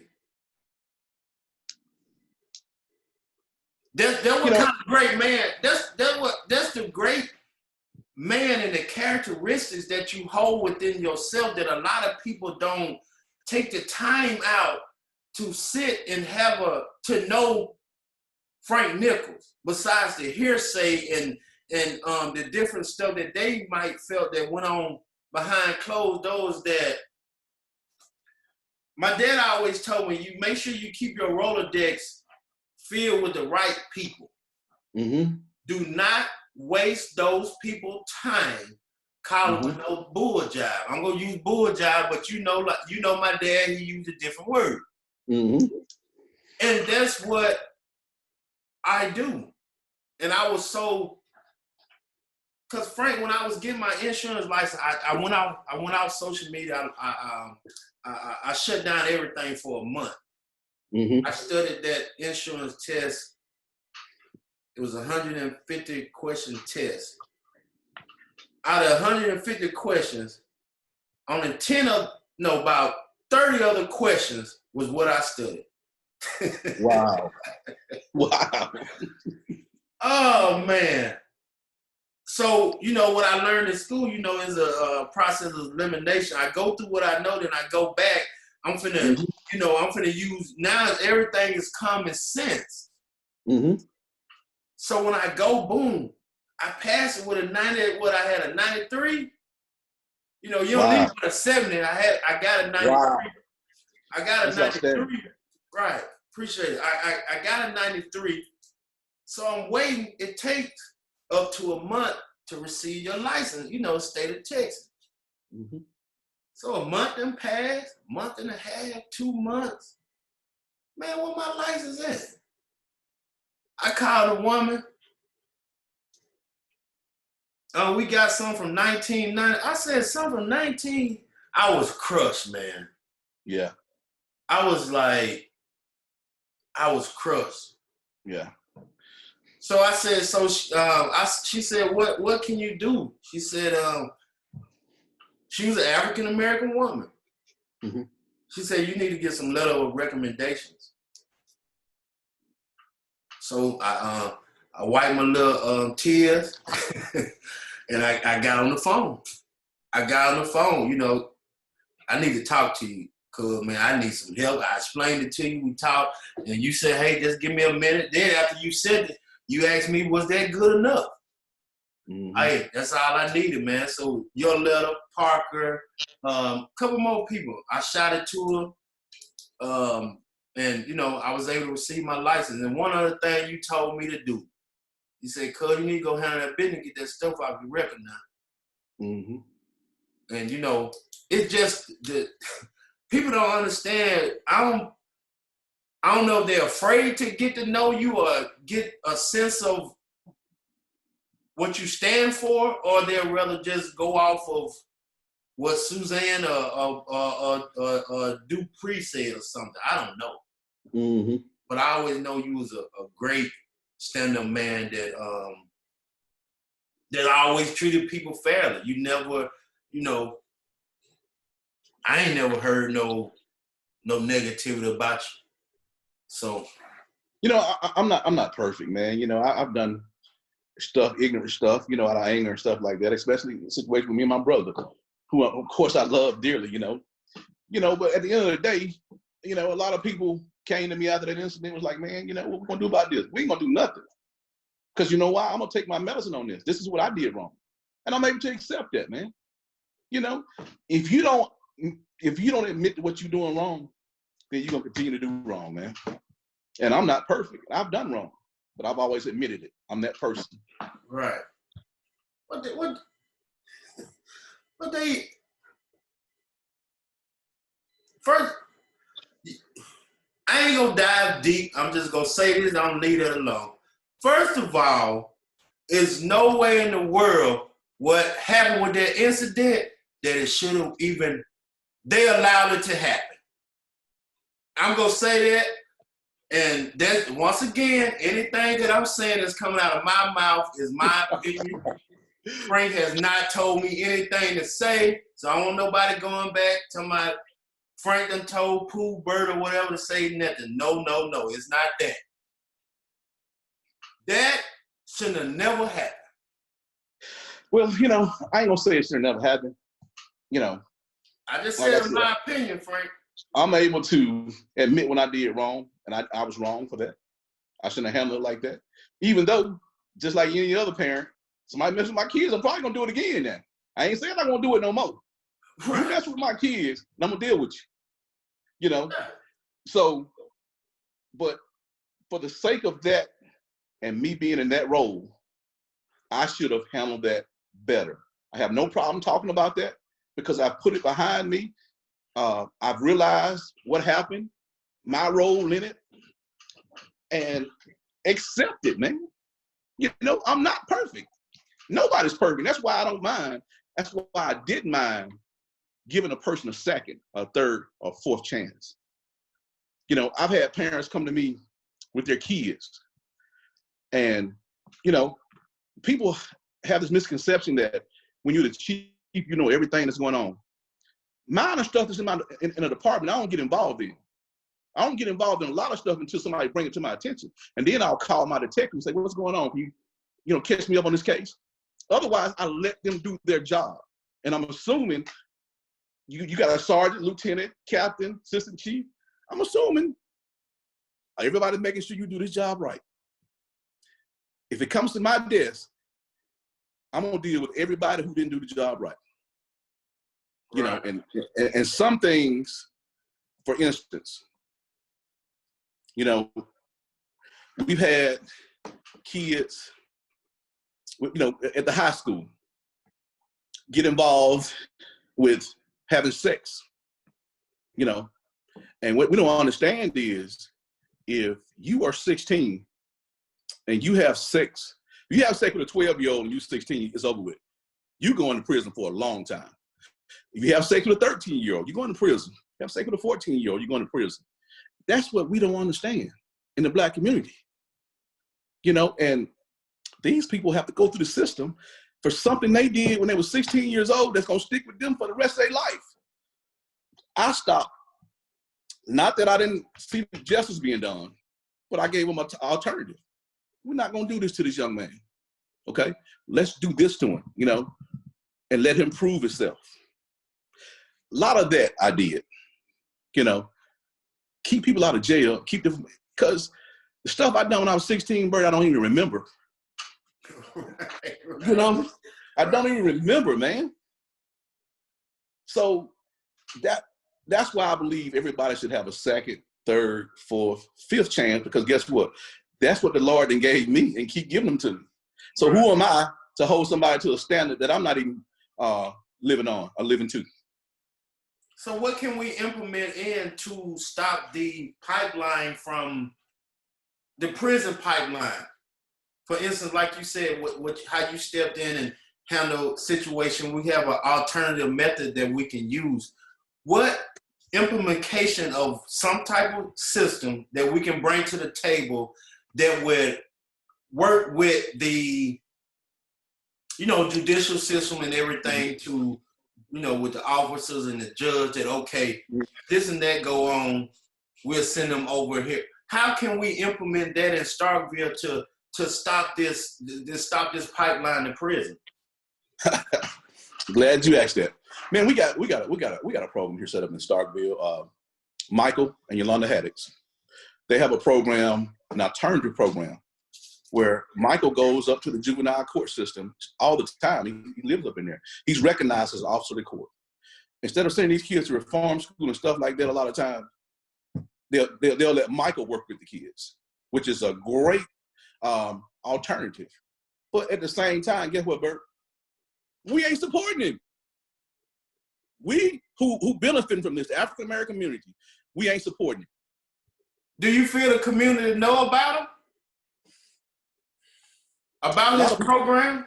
A lot of people do. A lot of people don't. So how can we help get his information out to so we can have the knowledge? Him and Yolanda would be great people for you to have on your podcast and interview them. As well as my fraternity brother, Johnny Cooks, he does a lot of that. He's in the school system and do a lot of that. You know, but until we get behind these people, we're going to keep getting thrown away, man. We got to put that together. Yeah. We got to put that. Johnny Cooks, I've been knowing Mr. Cooks for a man when he played with the Colts. Yeah. Yeah. Good guy, he had that van, and my dad, we used his van. I think we went to Six Flags in Atlanta. Somewhere. Oh, yeah. Yeah, man. Way back. Way back. And yeah. Yep, that's the first and last time my dad went to Six Flags, and roller coaster going too fast for him, Frank. he was trying to ride a roller coaster with some Stacey Adams and flats on. He stayed looking professional now. Right, with them pants pulled up on his stomach. I never saw him. Like when you had the picture on your page of him being at the beach. Right. That's the first time I ever saw him out of a dress shirt and slacks or a Right. suit, you know. Right. Yep. So Yep. yeah. Man, I used to be the only kid, man, from 3 years old that, you know, the first time I never wore a suit to church when I moved to Monroe, Louisiana, I was 25. Really? What? You go to Joseph Creek without a suit? Man, I used to be the only kid in there with a 2-3-piece suit on. man, I'm looking at, why I gotta, you know, but I, you know, as time went on, I just, you know, I got used, I gotta, hey, you already know the, you know, the routine, man. Yeah. And I Yeah. felt so uncomfortable when I was 25 when I went in there with a sports coat on and some jeans. I felt like I was disrespecting him. I felt so much out of alignment. But see, that goes back to programming our children. You know, we got our kids programmed now to think if they ain't got a pair of Jordans on, they ain't hip or whatever. And that's and to me that's disgusting, man. The way we line up around the block, us now, for a pair of Jordans that a lot of us can't even afford. You seen what they did in Memphis? What, it was 2 weeks ago? What they do? Westchester Mall when the fires came out. What they do? Oh man, it's about 1,000 of us out there busting down that door, man. No mask on, no gloves, no nothing. Like you said, you know, waiting to get them fives. Man, I tell you, that type of mentality, we should have that drive to go to the polls and put good people in good places. Otherwise, I'm gonna tell you now, 45 gonna get back in there again if we don't get to the polls. Well, that's what I tell you now. Same enthusiasm we got for these Jordans, we need to have about voting, but we don't have it because we rather sit back and say, "Man, I ain't gonna vote. These folks gonna do what they want to do anyway." Man, that's a poor attitude. That's a very poor attitude. Yep, I know my dad, man. He used to local and state voting time, man. Had them vans lined up at the funeral home and going and taking people to the poll. And when I was able to get my license, and hey, I already knew what time it was, what I had to do for that day. Mm-hmm. Go to U-Save, rent a car and get them vans and line them up. Mm-hmm. Yeah, man. But I would like for you to contact the people for me so we can talk to with the program, the husband, Okay, wife. Yeah, I'll contact Michael and Yolanda. You know, of course, Yolanda is the president of the NAACP here in Starkville, Octavia County. Mr. Chris Taylor was just telling me that because I called him to. I thought he was still over it, but he gave he's still me involved. Right. He gave me her name. Uh-huh. I never knew who he was talking about, but yeah.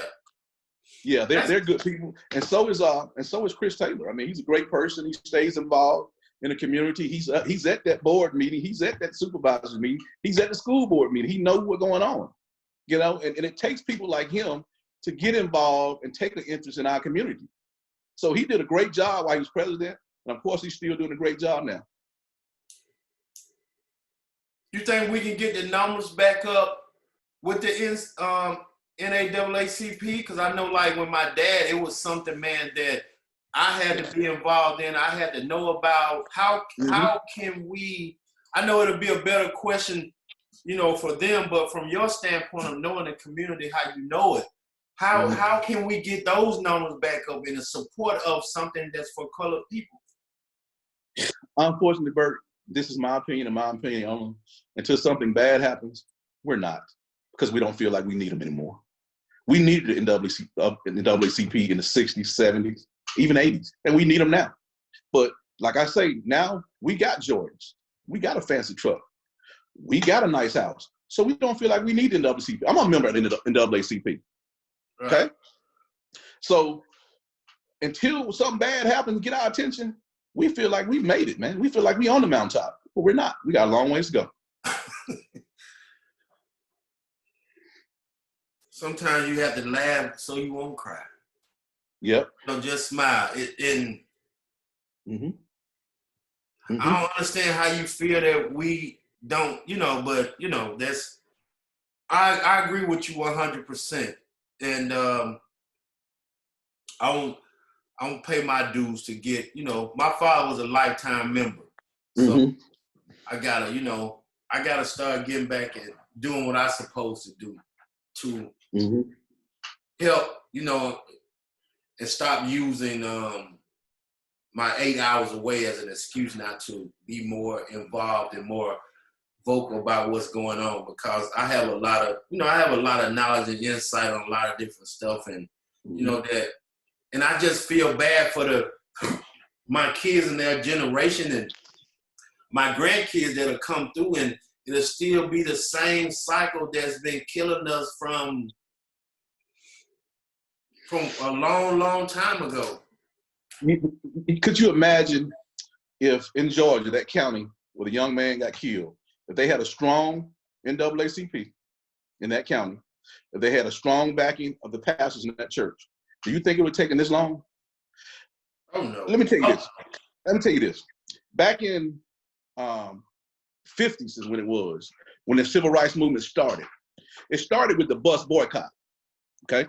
After Miss Rosa Parks couldn't sit in the front of the bus. Now, in order for that thing to work, Bert, everybody had to be on the same page. We had to affect them in their pockets. So that means that all the black people refused to take the bus. And they saw the economic downfall that was happening, so they made it right. I want to ask you one serious question. I'm going to ask you the question. Do you think we can get that many black people on the same page now? No. If you said, don't go in this particular store anymore, do you think all black people are going to say, well, okay, we're not going to that store anymore? No, I don't think so, because I don't think we have the grit, I don't think we have the ability to understand that. I said it yesterday. We have to go from a buyer's mentality to a seller's mentality. Mm-hmm. Meaning that I'm not finna let you mistreat me and I still come and spend $1 with you. There you go. There you go. I'm not finna allow you to mistreat me, to spit on me, to slap me, to do anything, to call me out my name, and tomorrow I'm coming back and spending $1 with you. But for some reason, I know black people that sell t-shirts. A lot of black people that sell different stuff that we can spend money with, but for whatever reason, I need to call and can I negotiate your $5.99 price? Right. Do you know what it took? You know what it took for me to get this merchandise in this store? They don't go to George Sherman and negotiate the price, do they? You walk in there talking about a negotiation with George, you want to. Have you escorted them out of there? Quick. But that's what we do. That's what we do with each other. We rather sit back and say, I'm not going to buy nothing from the suitcase. It's too high over there. When, they don't realize, hey, it's got a business to run. Right. But we don't want to patronize each other. We rather pass by a black store to go to the Arab store and be mistreated. Right. They talk about you in a language you don't even know the first word they done said. Mm-hmm. And you dapping him up, and it's crazy. But I just Zorn gave me this, man, a few years ago from Van Lenningham. It was on April 16, 1951. Mm-hmm. The sheriff was Walter Skiles. They talking about Dr. Connor on West Gillespie Street. Mm-hmm.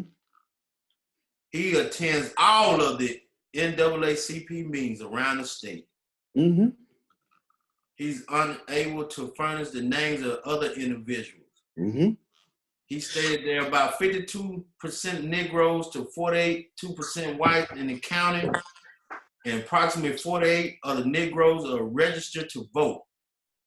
Chief of Police Thomas Joseph, Josie, of Starkville, Mississippi, also stated that he acknowledged there was no NAACP activity in Starkville, and things appear to be very quiet. He also named Dr. Connor as undoubtedly an NAACP member.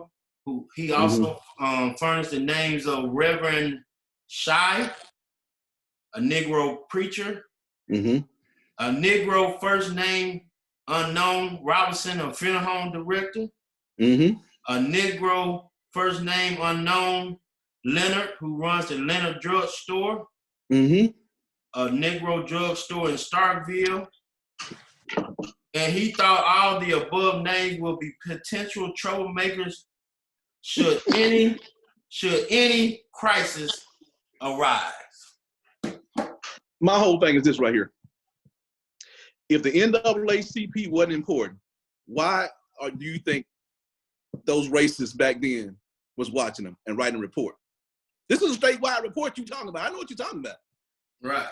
That shows you how powerful we can be if we stick together. Right. We're too busy running over each other now. We're too busy. You know, we're too busy, man.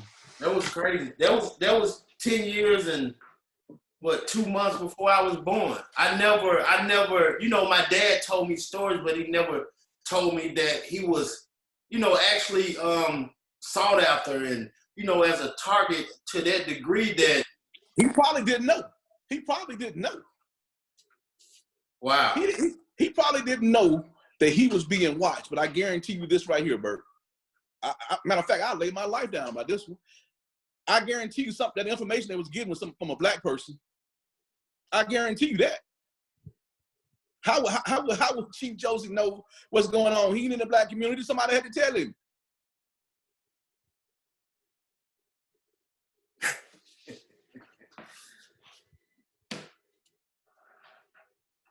Well, I'm glad they was able to let him make it through. So I was able to, you know, spend those 20-some years with him to know and to see the impact that he had on our community and everybody. Dr. Connor, I remember, just, you know, a remarkable person. And, you know, I can't remember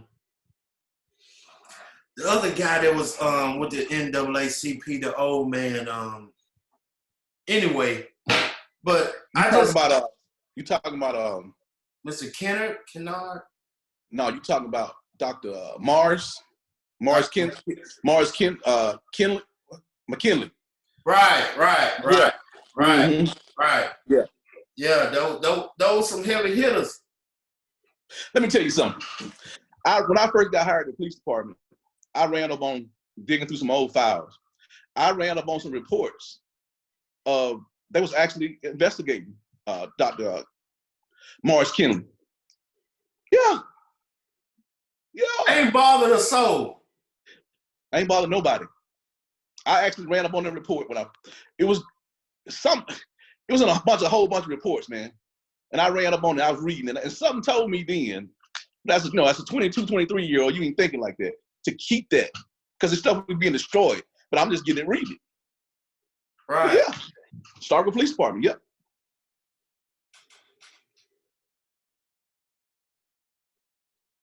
Do you, I'm going to ask this question, then I would love for you just to, you know, end it how we'll end it. And are we actually, do you feel we actually at war within our own community, meaning with the police department, with the different leaders that's going on? Do you feel that they want to include us in moving forward so we can have a more thriving community, or are they trying to take us back to the 70s, 80s? No, I think the leadership we have now in the Starkville Police Department, I think it's great. I think I left them in good shape to where, you know, no. I think we're going in the right direction. I think the leadership of the Starkville Police Department is good leadership right now. I can't speak on the Sheriff Department because I didn't work down there, so I won't speak on that. But I think the direction that the police department is going in, I don't think we're at war. Not at all. That's good, man. Mm-hmm. That's good. Hey, the pioneer, the trendsetter. Man, I appreciate you, man. I thank you for your time. And anytime you want to talk to me, anytime anybody want to talk to me, if I can help you, pick up the phone, hit me up. You know, right. When you need me to help you with tickets, you hit me up. So, hey, let's go. You know, I don't mind.